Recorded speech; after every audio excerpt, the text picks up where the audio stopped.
بابا ممكن اسالك سؤال؟ اسالي. انا جات لي فكره. ها.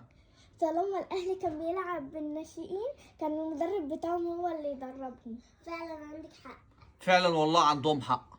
والله ادام انت معلش مع احترامي البطوله دي مش هماك تمام، وانت عايز ليه تحرق المدرب؟ يعني انت ليه عايز تحرق المدرب وتحطه في موضع انتقادات اللي هو يستورب؟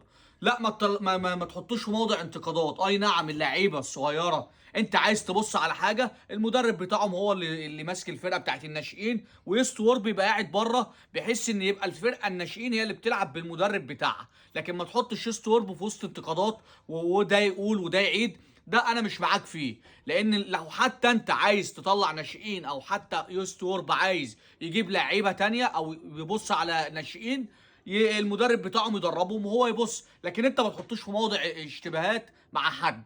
ده ادام انت البطوله مش هماك بتاعت كاس العاصمه، ده اللي انا اعرفه او دي وجهه نظري.